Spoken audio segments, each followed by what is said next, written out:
Hello, that's me again, and I welcome you to a new talk, and I would appreciate if you find it interesting.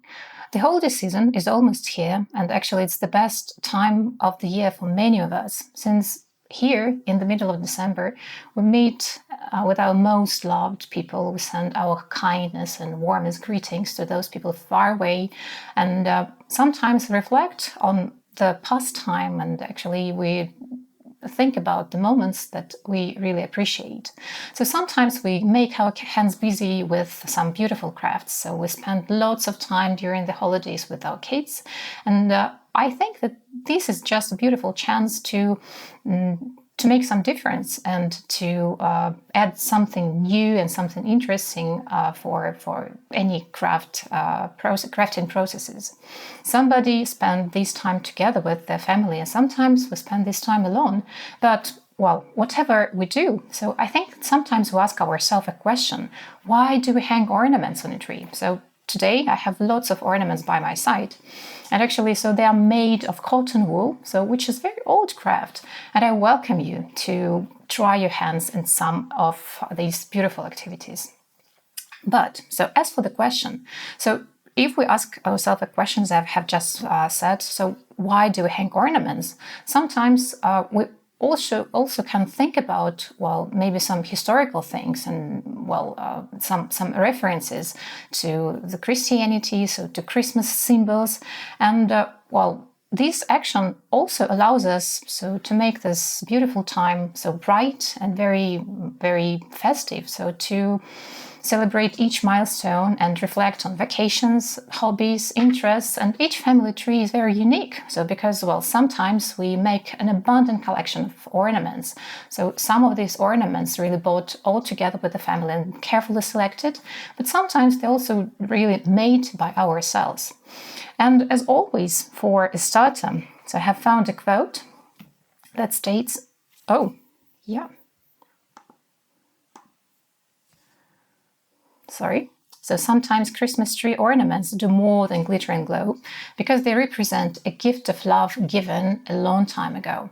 So some of us can really find there are lots of contexts and lots of ideas, absolutely various contexts. So because we can read it as so the messages and the gifts of love, the gifts of, family tradition, so religion, friends, and events. So because there are lots of allegories associated with some presents that we really can find in any Christmas ornament that we have on the tree. So typically they are associated with the time that we spent together, or maybe the moments that we were granted by these beautiful presents from those people that we love. And maybe, so if we speak about the collections of ornaments that we can inherit from our grandmothers, and well, so that really becomes sort of heirloom.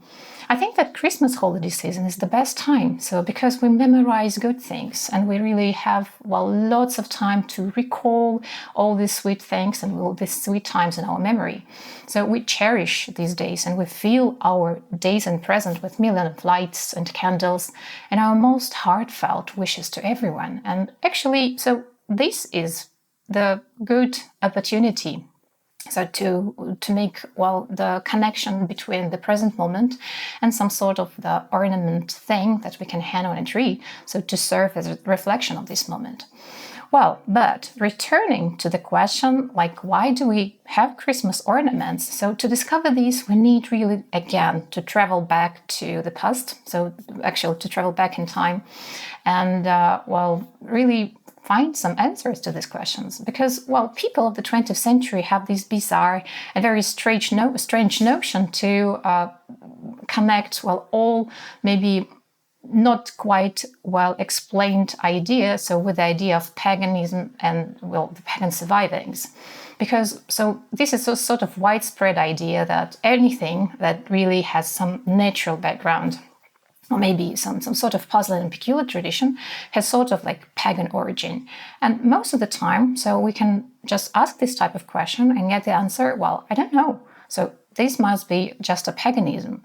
But perhaps this idea is very inaccurate because, well, this also like a way of mixing some organic things with some natural world, because, well, tree is sort of natural thing, and most of the time we use some natural materials which also can really have a sort of like natural meaning, like using them is sort of natural. But actually, so if we think how pagans really treat nature actually in the past, so we can find that, well, they were not so nature-loving pagans, because it's sort of about romanticization of those people who lived in the end of the 20th century. They tried to use this notion in order to maybe to explain very complicated things by easy words. So an ancient people, so who lived before the advent of Christianity, so really cared about nature and the environment. Well, now let's have a look. So the idea that our moral obligation is to care about the earth, like, well, human beings who inhabit this earth. So it became the sort of like the romantic fiction, so by the end of the 20th century. And most of Druids, or maybe most of paganism, no, pagans actually in Europe, so they actually use some natural things, and they use some tree decorations for different types of ceremonies, but they really didn't feel some sort of feeling of protecting the environment from a rude attitude. So, and if not Druids, then who introduced this tradition to Christmas, to Christians? If not Druids, then who introduced this tradition of decorating Christmas tree, and, well, so this beautiful tradition of placing ornaments on the branches? So according to one of the versions, it was Saint Boniface who, with his evangelical mission, traveled across the Europe. And once he came across the meeting of pagans who were dancing around the beautifully decorated oak, and just under this oak there were placed a baby, so who they wanted to sacrifice in the name of Thor. So actually Boniface was terrified, incredibly terrified by this scene. So he took his axe and, well, he chopped down the oak tree, so in the name of Jesus Christ. So by this big surprise of all people, so there appeared a small fir tree, so just under the oak tree, and actually it was a sort of like magic that Boniface wanted to demonstrate to people. So Boniface explained it that so the tree is a symbol of one true God, so the Jesus Christ, and actually because the needles of the fir tree is pointing to the heaven, so they really has a sort of like meaning of hands, so put together, so in the prayer. And actually, so because the leaves of a fir tree is evergreen, so it will never die, so it's a kind of like rebirth and resurrection, the symbol of rebirth and resurrection. Well, and also there is another story and another legend that in the mid-16th century, so the Protestant reformer Martin Luther was going home one starry night in the mid of December. Well, he came across a beautiful tree, and actually the light of the stars and the moonlight was shining so bright and so shinily and so beautifully, so that he was just struck by this scene, and he could not really believe his eyes, and he didn't know what to do, so to capture all this beauty and to bring it home to demonstrate his family. So that's why he got an idea that the best way to imitate this shine and these sparkling things is just to place and set candles on the tree branches. Well, and so he did.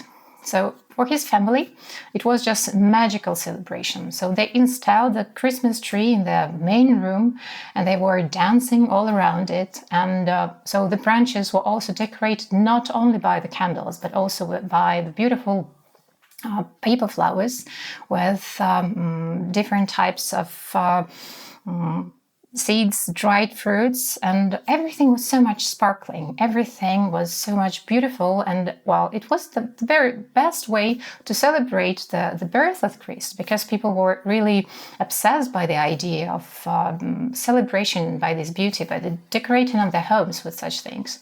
So, and actually this tradition really started to gain more popularity, and, well, the candlelight illuminated the trees, they illuminated the hearts of of people who really shared this tradition, and they met all together during the Christmas season, during this time of the year.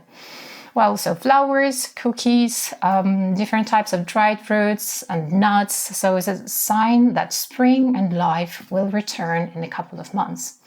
Well, so this tradition states that from that moment, fir trees were brought into Christmas homes.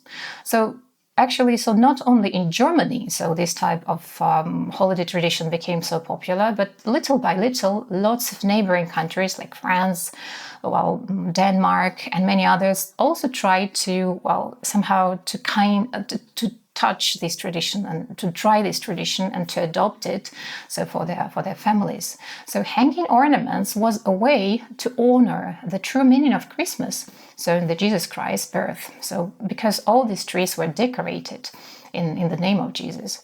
So in various countries went their way adopting this tradition widely, or so not very, very fast. So because if we have a look on how this tradition was introduced to the North America, so not on the spot, not immediately, everything was also just not all this tradition was taken there, because, well, so puritanical religious groups rejected the trees for the historical, like pagan origin, because actually they were very concerned about paganistic roots of Christmas decorations.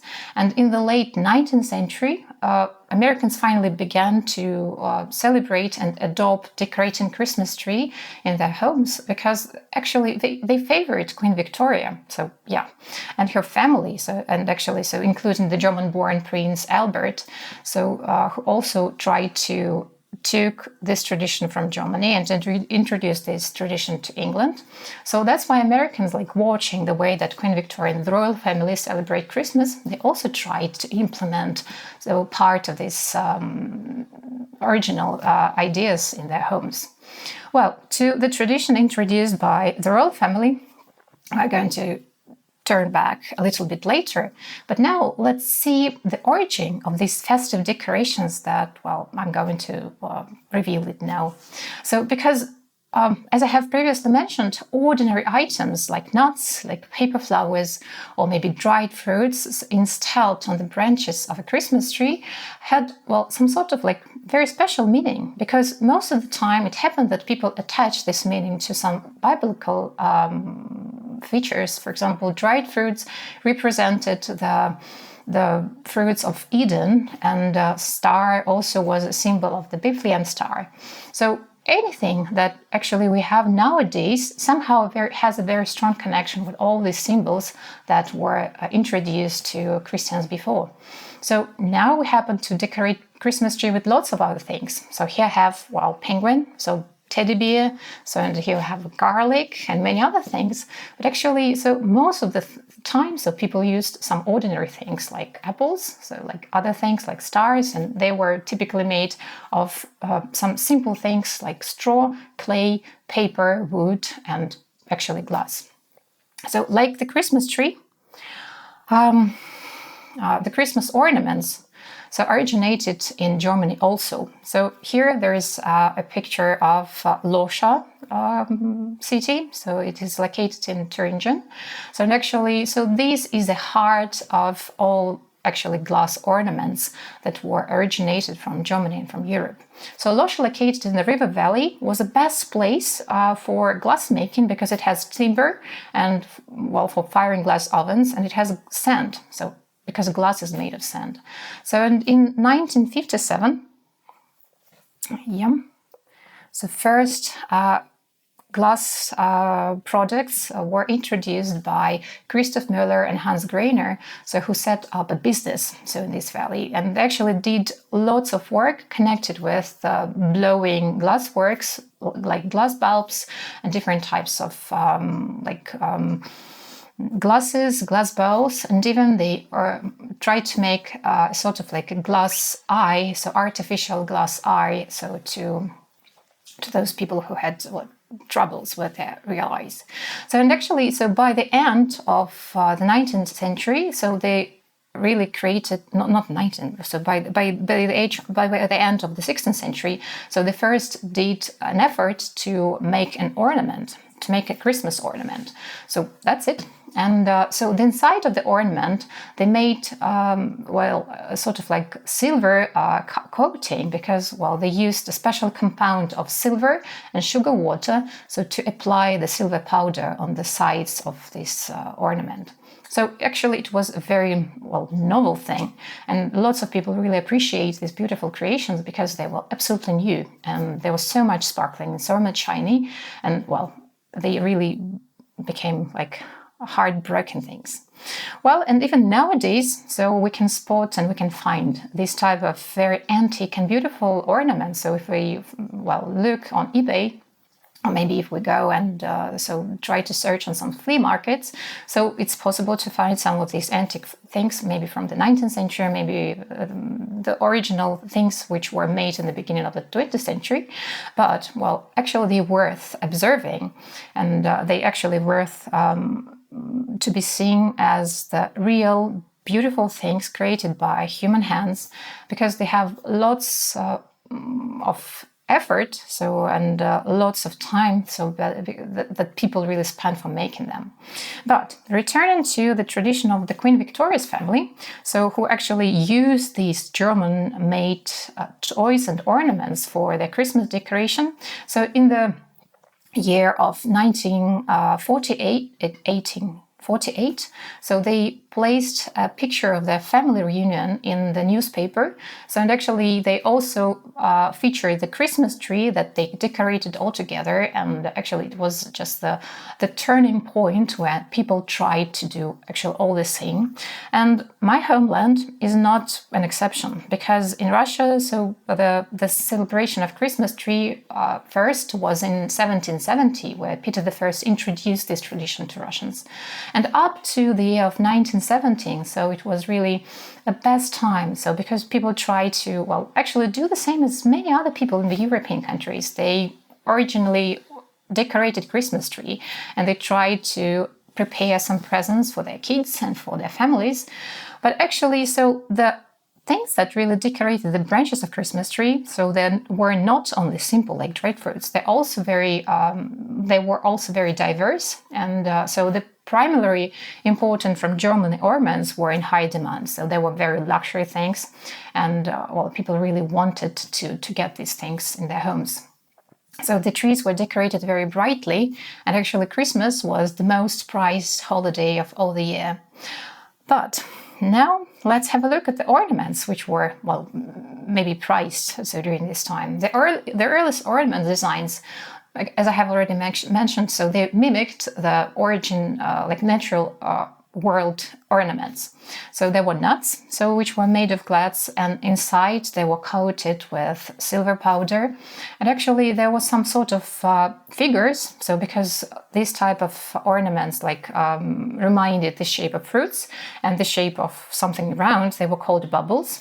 So because they were really bubble things, and bulbs as well, because they were just like glass bulbs that afterwards reminded the shape of the electric glass bulbs. So, and also there were gingerbread, so that really symbolized the ceremony of common communion reunion ceremony in the church. So the tree always was decorated by lots of things that was sparkling and shining. So and those people who really prefer to avoid using of different types of sparkles and glitter, so should really remember and really recall the idea that, the sparkling is the best allegory of this December night. So, and when the moonlight shines, so it casts some lights on the snow, and the snow is sparkling. So that's why, so all the things that, we have here, so they're just sparkling and they're so much shining.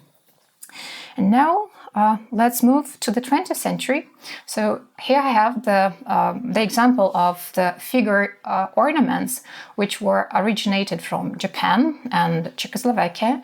So they began producing ornaments primarily using glass, and later Czech pieces later became known for their original beauty, because they used different things to embellish the surface. They used glass beads they use different types of paintings, and actually the decorating was so much incredible, so to realize, well, using very simple materials. And actually the craftsmen so did a big change in their perception of glass ornaments as well.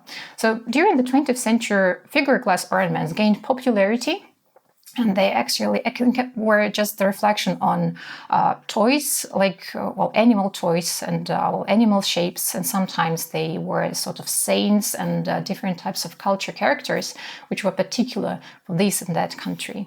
Well, I'm personally actually blown away by any sort of glass ornaments. So here you have can see some of my collection. So there are nuts, there's an onion, there is a berry. Well, because in my family there was a tradition to buy a toy each year. So this was a toy that typically was associated with some period of time.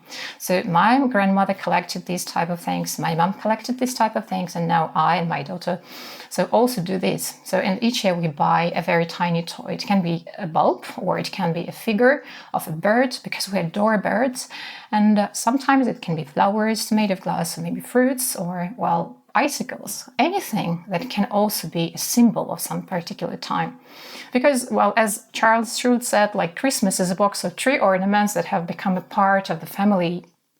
So this is a sort of true thing, because every ornament that we have, we somehow associate with some time. Well, and I also keep this tradition very true and very close to my heart, because, well, sometimes we choose a glass piece together with those people that we really love, and this is also a part of our tradition, so a part of thing that, well, we can also recall while decorating the next year the Christmas tree and somehow touching these ornaments that we chose together. Well, no doubt, so the fascination of antique Christmas decorations, well, can also turn into a big hobby, well, for anyone, so no matter where we are. And in many families, so it's really a big deal, so during the December season, so to collect and to appreciate the beauty of Christmas ornaments. And each ornament actually tells a story. So as I have mentioned, like a family story, or maybe the story of an era, or maybe the period of time, or maybe those people who crafted it. And, well, in generations and families, so these toys that brightened actually the Christmas season really mean so much. But actually, if we dive into the history, we can spot the idea that in many countries, well, and my homeland was not an exception, Christmas was banned for a very long period of time. Well, sometimes it's really hard to understand for those people who have been celebrating Christmas for actually all their life. But since 1927 to 1935, well, as many other like Christian traditions, so in Soviet Union, so it was a ban of, all sorts of religious holidays. So maybe the traditions that had really religious background, because, well, so the origin of this tradition and origin of this holiday seemed really strange and ridiculous. Was kind of like anti-Soviet for the government. And the Bolsheviks argued that Christmas is sort of like a pagan sun-worshipping ritual, and with no basis or maybe with no scientific explanation of it. So they really banned Christmas and Christmas tree decorations because they really considered like it was a very bourgeois and like a German import. And so from this period of time, so actually to the death of Lenin, so during the early 20th century, so the collective experience of religious holidays was, well, sort of like absent. So because any type of celebrations were severely suppressed. So Christmas celebrations, Christian celebrations, Jewish celebrations, as well as many other religious holidays and ceremonies, so of various confessions and of various traditions and background. So they became muted and, well, usually happened only in families and so very secretly. And actually, accidentally. So these did not really last long. So because after, as I have mentioned, after the Lenin's death, so people tried, the government tried to use this holiday, but and they actually introduced this in a bit new era. So because they tried to manipulate on the feeling of community and the feeling of reunion, and they actually tried to offer in a very festive wrapper some new ideas and some new values, so typical for Soviet countries. So that, the New Year was a new thing that was introduced instead of Christmas. So in 1935, holiday was returned, and actually it became named in a bit different way. So now people did decorate not Christmas tree, but a New Year's tree. And the ornament also had a very specific ideas. They actually became the reflection of this time. So, and instead of the Bethlehem star, they appeared red star like in the Kremlin. And actually the heroes of the holiday became Gagarin, and like in the mid of the century toys, and actually the toys that introduced the faces of Lenin and Stalin became really famous toys in the families, and lots of people tried to get them. But actually, so they also became the symbols of this era, and the substitution of Christmas traditions by some other values that did not really became widely popular. So not always people accepted them, but actually part of this tradition is still alive, and modern Russians celebrate New Year instead of Christmas. But so there are also some families who give favor to their family traditions and their family customs, and they try to pass them in generations. Now, I want to pay attention to the craft, so that I want to introduce you today. So because it's about some alternative ways and alternative materials that people used to imitate the structure of figured toys. So they actually became very inventive in the way of using different types of materials. Because I'm really interested in the way that people live during the time of suppression, during the time of not having chance to make the festive mood of the holiday, because not having this mood, they just imagined that they had a holiday. So not having the resources to create a sparkling and shiny ornament, they just, try to find any resources, try to find any materials in the old pile of old things. And not having a glass ornaments or glass bulb, they used to decorate some ordinary things, like creating lots of things from nothing. And these things, just a piece of ornament created from the cotton fiber and cotton wool, so covered with glitters, so really shone even high and bright and really more beautiful than even Bethlehem star. Not having enough freedom, so people try to, imagine it, and they really try to get it, no matter what actually things that they have around. And now let's see the things that lots of craftsmen and craft enthusiasts try to create. So here we have the toys from the 20th century. And they're actually figured toys. And we can easily understand that, it's just the shape that really remind us of glass toys and glass ornaments that we just bought recently. So Christmas ornaments made of cotton wool was a typical creation that originated from Germany also. But actually the popularity of this type of Christmas origin really raised up in the Soviet Union during the first half of the 20th century. So cotton was spun around the wire base, and afterwards it was sealed with glue made of wheat, and covered with scraps of fabric and maybe some papier-mâché things. And actually the faces were cut out of cardboard to maybe create it, so using the technique of papier-mâché. And I like to pay special attention to this technique because making these fiber figures, which are actually made of cotton and linen and wool, since they're very easy to create, they also become sort of like a holiday tradition, so in many families. So this is a very nice and festive element that we can introduce to our families. So because all these things are really nice to create by hand, because they're handmade, they also remind the shape of glass bulbs. And so they also really give us a chance to celebrate not only just going to the guests and, well, celebrating it, well, organizing some sort of fireworks, but actually making something, creating something, and by this easy thing, but also live our creative life. Now let's have a look to the values. So, because not only the faces of Lenin and Stalin was placed on the Christmas ornaments, because, well, watching some old things and watching some old Christmas ornaments that were saved in the family collections, we can also think about some values that people try to highlight through these type of Christmas ornaments. So because here we have sort of like polar bear with a boy, and it's the celebration of Papanin's expedition to the North Pole. And also there is a teddy bear, or a sort of like polar bear, who brings some post to those people on the polar station.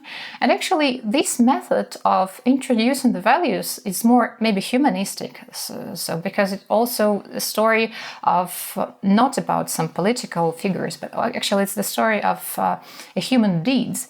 And I feel it like it's more maybe true or maybe very original. So, and seeing these figures, we can easily understand how people lived at this time. Even because it's not like a Christian story, but actually the story of a human life. So it's also very nice to observe, and maybe the chance to see how people think, how people thought about the achievements of the community. So also make us feel like, well, not of all of these people were as many thought them to be. Because, well, in the end of the 30s, so lots of unpleasant events took place in my homeland, and I feel it like those people who tried to find the balance, being busy with crafting and with manufacturing these type of Christmas ornaments, they also were very concentrating on just very humanic values and very humanistic things. Well, now let's go to the way that really I make this type of crafts and this type of Christmas ornaments.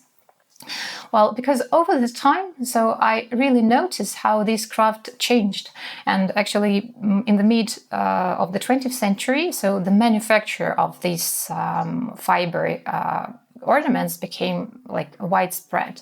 So people did this not only by hand, but actually there was a production of pressing, like hot pressing and forming this type of Christmas ornaments. And well, actually I feel it like, well, these type of ornaments, they lost very essential and very necessary things. So they actually lost their heart, or maybe their soul, because at the time when you craft things by hand, so you add there lots from your personal heart. And I feel it like, well, practicing this old craft nowadays, I don't feel a sort of like a sweet reminiscence of a somber and hard time that was in my home country.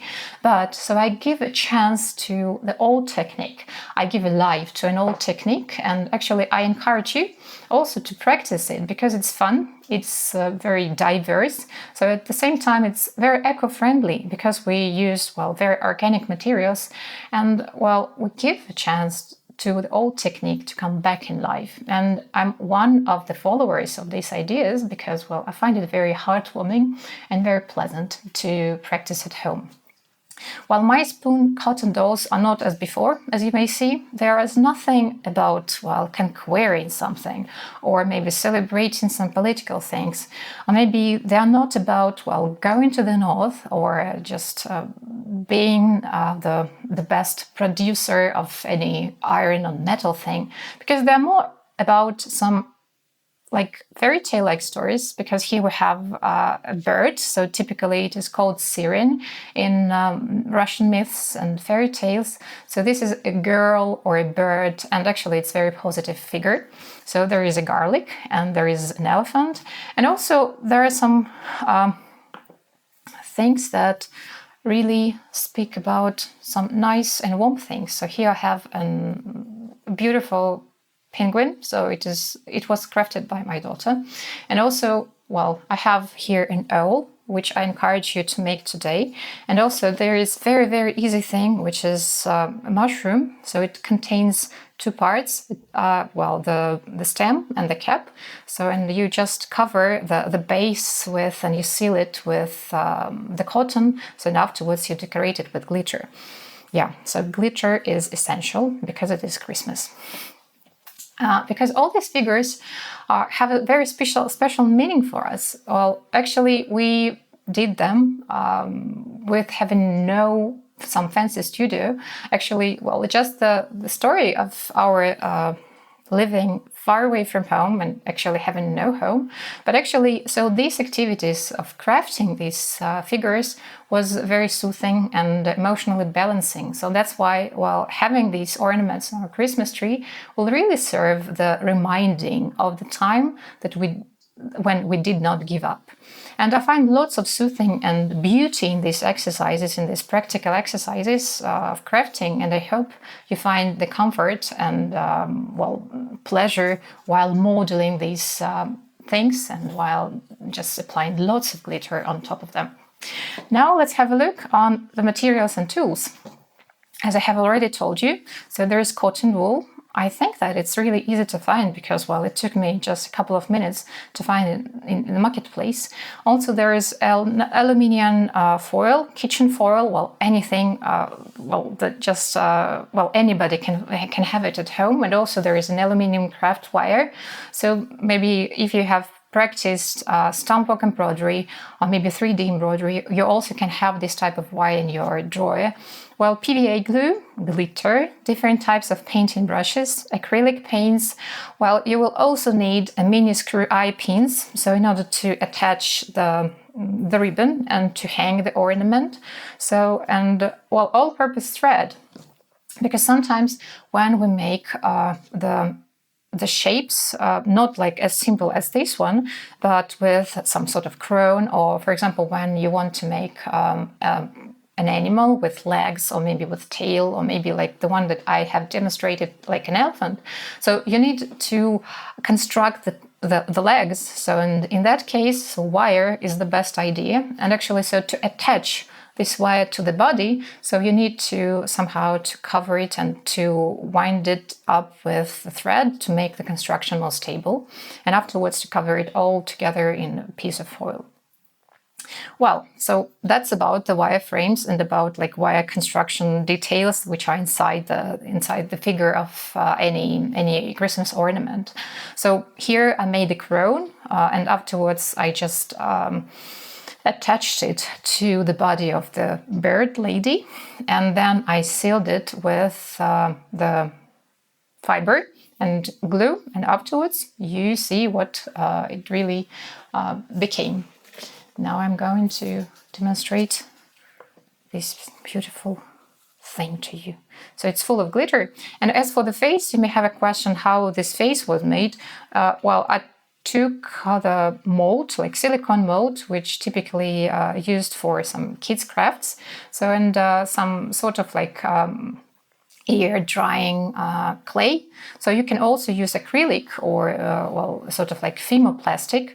So, and afterwards bake it. And I use very fine and very sharp brush, so to paint the face. So, and let it dry, and now you see it. Yeah, and feathers. So what bird with no feathers? So no bird can have no feathers. So that's why it's full of feathers.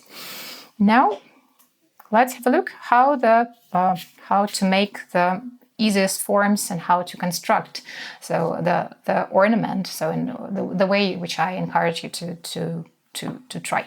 So first we need to make the stem and actually the cap for the mushroom. So you need to press it very firmly, and well, press just the way strongly that it's possible. So because if you don't really press and construct the the leg and actually the stem firmly, so it wouldn't really have the shape. And the same about the cap, like the head for the mushroom, so it also should really be very, very firm. So when the first and the second part is made, so you need to assemble them all together. So that's why a wooden stick or maybe just any needle so can be put to assemble all these two parts together, and afterwards you need to wrap it into the piece of foil again.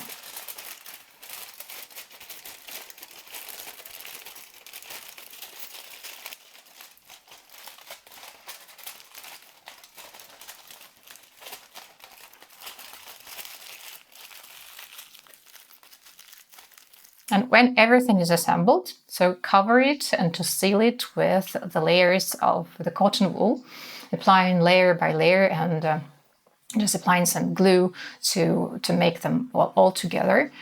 And afterwards, you just need to let it dry somewhere close to the radiator, or maybe somewhere where it's very dry and very warm. So, but don't put these things on some paper base, because while drying, so it can really stick to the base, and well, so it's better to put it on a plate or maybe on a piece of plastic. So it would be easier to take them off. And now the owl. So I just showed you the owl. Well, here it is. And actually, I feel it like it's the easiest way, because first you need to make the shape of an egg, and afterwards, so press the base of it, so to make it more stable, to let it stand without any help. And afterwards, you need to press the place where the eyes should be painted. So now the owl is almost ready, and it's ready to be covered with the layers of the cotton wool.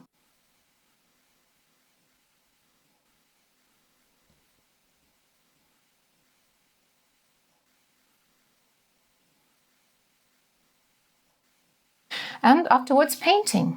So painting, I think it's the most nice and most pleasant part of all the activity, because while painting, you can give the beauty to all your wonderful and nice toys, all your beautiful ornaments. So your toys are really ready for being painted, so you really need to apply very tiny strokes of acrylic paints, because when you use very like big and bulk brush, so the lines would really be very messy. So that's why it's better to use very fine brushes. So and after you apply the paint, so you can also add some drops of crystals maybe, or maybe some drops of the glitter. Well, how they look? So here we have the owl and the mushroom that I have just showed to you. So you can use and choose any colors, so you can really experiment with the type of mushrooms that you create.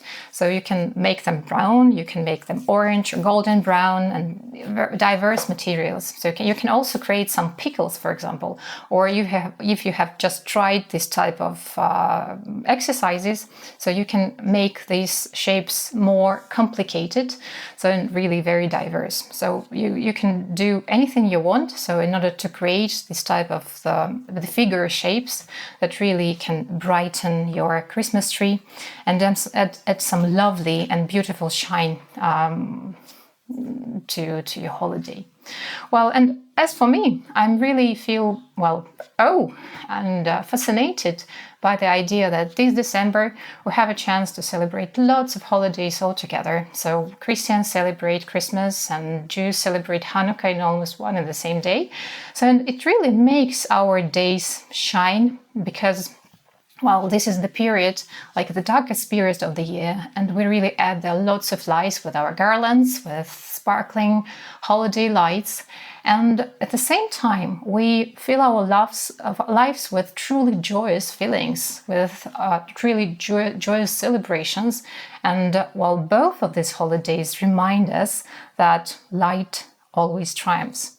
And I think it's a very, very important thing, because so whatever faith we have, or whether we have none, so I wish everyone to feel love and light during this beautiful season.